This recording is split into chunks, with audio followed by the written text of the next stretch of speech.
नमस्कार दोस्तों। स्वागत है आपका रामा ज्ञानशाला यूट्यूब परिवार में। दोस्तों, आज हम चर्चा करेंगे जनगणना के बारे में। जनगणना एक ऐसा टॉपिक है जो हर एग्ज़ाम में किसी न किसी रूप में पूछ लिया जाता है। आप चाहे एग्ज़ाम सेंट्रल लेवल की दो, चाहे से राजस्थान या किसी अन्य स्टेट लेवल की एग्ज़ाम दो, हर एग्ज़ाम में या तो कोई स्टेटिक्स से रिलेटेड पूछा जाएगा या फिर कोई फैक्ट पूछा जाएगा जनगणना से संबंधित। तो आज हम चर्चा करते हैं जनगणना के बारे में। आप सिर्फ एक एक क्वेश्चन पे देखते रहना, आपके सामने एक पिक्चर से प्रस्तुत हो जाएगी कि और आपको जनगणना वाकई में पूरी समझ में आ जाएगी। कहता है कि विश्व में सबसे पहले जनगणना कहाँ हुई थी। तो दोस्तों, यूँ देखा जाए तो मौर्य काल में भी जनगणना हुई थी, लेकिन वो क्या वैलिड नहीं है, उन चीज़ों के विशेष आंकड़े प्रस्तुत नहीं है। देखा जाए तो 1749 में स्वीडन में सबसे पहले जनगणना हुई थी। ये क्वेश्चन आपको पूछ लिया जा सकता है। दूसरा है, विश्व जनसंख्या दिवस कब मनाया जाता है। दोस्तों, 11 जुलाई को विश्व जनसंख्या दिवस मनाया जाता है, क्योंकि ये ऐसी डेट थी जिस दिन पूरे विश्व की जनसंख्या 5 अरब हो गई थी। इसलिए आप ये डेट नोट कर लेना, 1/1/11 और जुलाई। तो 11 जुलाई को विश्व जनसंख्या दिवस मनाया जाता है।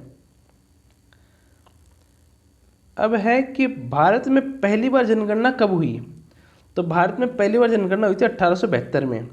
आप ये डेट नोट कर लेना, पहली बार जनगणना हुई थी 1872 में, लॉर्ड मेयो के काल में। ठीक है, 1872 में कौन था यहाँ का? Lord Mayo. और सिस्टमेटिक जो जनगणना शुरू हुई थी, दशक की जनगणना शुरू हुई थी 10 साल से जो होनी है, वो 1881 से शुरू हुई थी। तो पहली जनगणना 1872 और दशक की जनगणना 1881, आपका आंसर हो जाएगा। अब है, जनगणना कौन सी सूची का विषय है। तो दोस्तों, जनगणना संघ सूची का विषय है। तो केंद्र सरकार का एक मंत्रालय जनगणना करवाता है। अब कह रहे हैं, जनसंख्या कौन सी सूची का विषय है। जनगणना तो मतलब काउंटिंग और जनसंख्या मतलब फिगर्स, आंकड़े। तो जनसंख्या हो जाएगा समवर्ती सूची का विषय। अब जनगणना कौन सा मंत्रालय कराता है। तो जनगणना भारत का गृह मंत्रालय करवाता है। अब यह है कि भारत में महापंजीयक एवं जनगणना आयुक्त कौन है। यहाँ पे आप एक वर्ड और ऐड कर लेना, जनगणना आयुक्त। ठीक है, भारत में जो जनगणना कराने वाला सबसे बड़ा जो अधिकारी होता है उसको महापंजीयक एवं जनगणना आयुक्त कहते हैं। वर्तमान में श्री विवेक जोशी महापंजीयक एवं जनगणना आयुक्त हैं।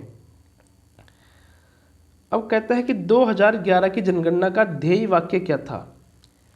अब इसमें सबसे इम्पोर्टेंट क्या है कि जनगणना हर बार होती है, आंकड़े विशेष ध्यान रखने होते नहीं है, लेकिन जो करंट की जनगणना है वो ही हमें याद रखनी होती है, उसी के आंकड़े हमसे पूछे जाते हैं। अभी तक जनगणना हुई है जो 2011 की, वो ही जनगणना पुरानी है। तो 2011 की जनगणना का ध्येय वाक्य हो जाएगा, हमारी जनगणना हमारा भविष्य। ये आप याद रखना, आपके एग्जाम में पूछ लिया जा सकता है। और 2011 की जनगणना में भारत के वही महापंजीयक जनगणना आयुक्त कौन थे। तो डॉक्टर सी चंद्रमौली उस टाइम जनगणना आयुक्त थे। दोस्तों, अब पूछता है 2011 में कौन से क्रम की जनगणना हुई थी। मैंने कहा था ना, फैक्चुअल क्वेश्चन पूछ सकते हैं आपसे। तो यही फैक्ट्स हैं कि जनगणना कब हुई, कैसे हुई, कौन कराता है, कौन इसके आयुक्त होते हैं, ये ही प्रश्न पूछे जाते हैं। आंकड़े नहीं पूछे जाते कि कौन सी, कितने लोग कहाँ पर हैं, कौन सी जनसंख्या कहाँ पर है, सीधे फैक्ट पूछे जाते हैं। तो आप वही देखो एक बार, तो जहाँ आंकड़ों की आवश्यकता होगी वहाँ अपन आंकड़े भी डिस्कस करेंगे। तो 2011 में जो जनगणना हुई थी वो 15वीं जनगणना हुई थी टोटल तो, और स्वतंत्र भारत की 7वीं जनगणना हुई थी। तो आपको ये आंकड़े नोट करने हैं कि टोटल तो 15वीं और स्वतंत्र भारत की 7वीं जनगणना हुई थी 2011 में। अब कहता है कि 2011 की जनगणना में भारत की कुल जनसंख्या कितनी थी। तो आप ये नोट कर लो कि 121 करोड़ लोग भारत में उस टाइम मौजूद थे। अब तो और ज़्यादा हो गए हैं, वो आंकड़े आएंगे तब बात करेंगे।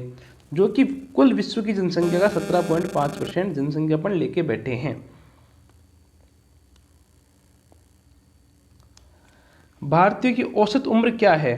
तो मतलब जितने लोग हैं उनकी उम्र में भाग देकर औसत उम्र निकाली गई, तो पता चला कि भारत में औसत उम्र है 29 वर्ष, जो कि भारत को एक युवा देश बनाता है। कहते हैं ना, ये देश है वीर जवानों का, इसीलिए कहते हैं कि भारत में औसत उम्र है 29 ईयर।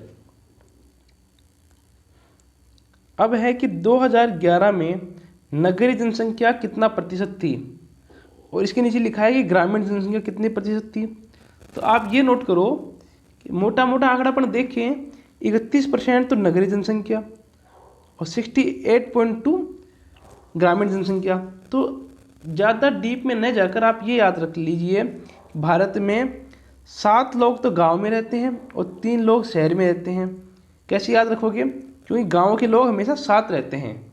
तो आप ये रखो कि 70% तो लोग रहते हैं गाँवों में और 30% रहते हैं शहरों में। और अगर आप ये आंकड़ा याद रख सको तो वेल एंड गुड। अगले क्वेश्चन को चलते हैं कि 2011 की जनसंख्या में सर्वाधिक जनसंख्या वाला राज्य कौन सा था? तो उस समय सर्वाधिक जनसंख्या उत्तर प्रदेश की थी, 20 करोड़। ये क्वेश्चन कई बार पूछा जाता है कि जनसंख्या के क्षेत्र में सबसे बड़ा राज्य कौन सा है? उत्तर प्रदेश हो जाएगा। और क्षेत्रफल के हिसाब से देखें तो अपना राजस्थान, जिनका क्षेत्रफल है 3,42,239 वर्ग किलोमीटर। कहता है कि 2011 की जनसंख्या में सबसे अधिक जनसंख्या वाला केंद्र शासित प्रदेश, ठीक है, वो तो था अपना एक स्टेट। अब पूछ रहा है कि केंद्र शासित प्रदेश कौन सा था सर्वाधिक जनसंख्या वाला?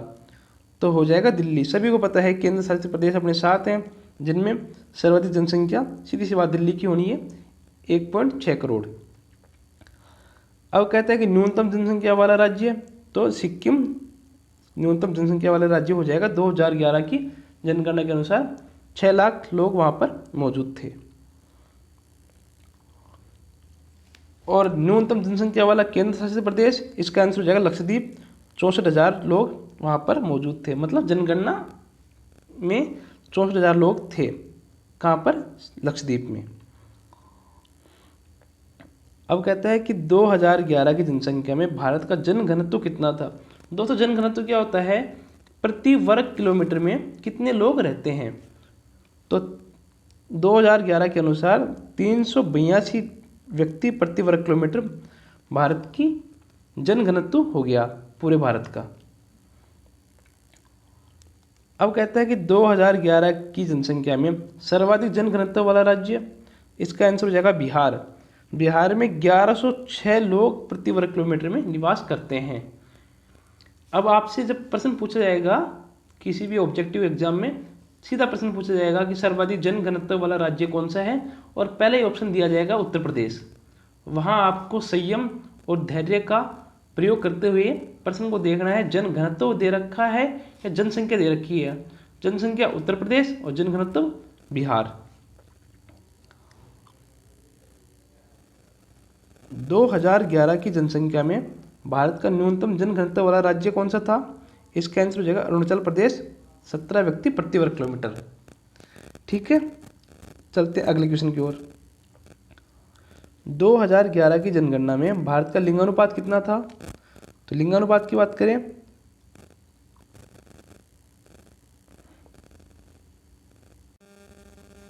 तो 2011 में भारत का लिंगानुपात था दोस्तों 946। इसको आप ये सही लिख लो, 946 हो जाएगा भारत का लिंगानुपात, ठीक है, पूरे देश का। और सर्वाधिक लिंगानुपात वाला राज्य पूछे तो इसका आंसर कर लेना केरल, ठीक है। पूरे भारत में सर्वाधिक लिंगानुपात केरल राज्य का है। लिंगानुपात मतलब प्रति 1000 पुरुषों पर महिलाओं की संख्या। और न्यूनतम लिंगानुपात की जहाँ बात करता है वहाँ पर आप हरियाणा नोट करेंगे, और 879 लिंगानुपात है हरियाणा का, जो कि सबसे कम है। अब कहता है कि 2011 जनगणना में भारत की साक्षरता दर कितनी थी? तो इसका आंसर हो जाएगा 74.04%, ठीक है। साक्षरता किसे कहते हैं? कि भारत में 7 वर्ष से अधिक उम्र के व्यक्ति जो किसी भाषा को पढ़ सके और लिख सके और बोल सके, किसी भी भाषा को पढ़ना, लिखना और बोलना जो कर सके और उनकी उम्र 7 वर्ष से अधिक है, तो ऐसे लोगों को अपन साक्षर मानेंगे। जिसमें से पुरुष साक्षरता दर थी 82.14 और महिला साक्षरता दर थी 65.46। अधिकतम साक्षरता वाला राज्य केरल 94%। आपने देखा था कि लिंगानुपात भी केरल का सर्वाधिक था और साक्षरता भी केरल की सर्वाधिक है। इसका मतलब लिंगानुपात और साक्षरता दोनों कहीं न कहीं संबंध तो रखती हैं।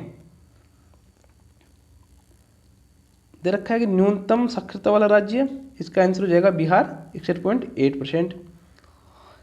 अब दे रखा है कि भारत में सर्वाधिक प्रवासी किस देश से आते हैं। पाकिस्तान और तो एंट्री बंद कर रखी है, इसलिए अभी तो बांग्लादेश से लोग आ रहे हैं। अब कहता है कि जनगणना का महाविभाजक वर्ष किसे कहा जाता है। ये आरपीएससी का और ये मान लो कि एसएससी का एक फेवरेट सा क्वेश्चन है।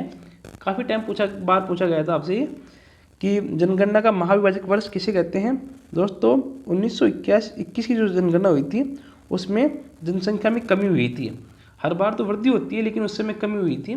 कमी के दो मोटे मोटे कारण हैं। पहला कारण तो उस समय विश्व युद्ध हुआ था तो भारत के बहुत सारे लोग शहीद हो गए थे। एक तो आप ये नोट कर लीजिए। बाकी जो मेजर कारण बताया जाता है, इस समय स्पेनिश फ्लू का वृद्धि हुई थी। यह जो फैला था स्पेनिश फ्लू, इसके कारण लोगों की बहुत सारी क्षति हुई थी। तो 1921 का जो समय है आप इसको जनगणना का महाविभाजक वर्ष कह सकते हो। इसी प्रकार के प्रश्न पूछे जाते हैं, इनमें से ही आपके मैक्सिमम क्वेश्चन आएंगे। अगर कोई ऐसा क्वेश्चन छूट रहा है तो आप कमेंट सेक्शन में कमेंट करके ज़रूर बताएं। बाकी मैं आशा करता हूं कि दी गई जानकारी आप समझ पाए होंगे। रामा ज्ञानशाला यूट्यूब परिवार आपके उज्जवल भविष्य की कामना करता है। धन्यवाद।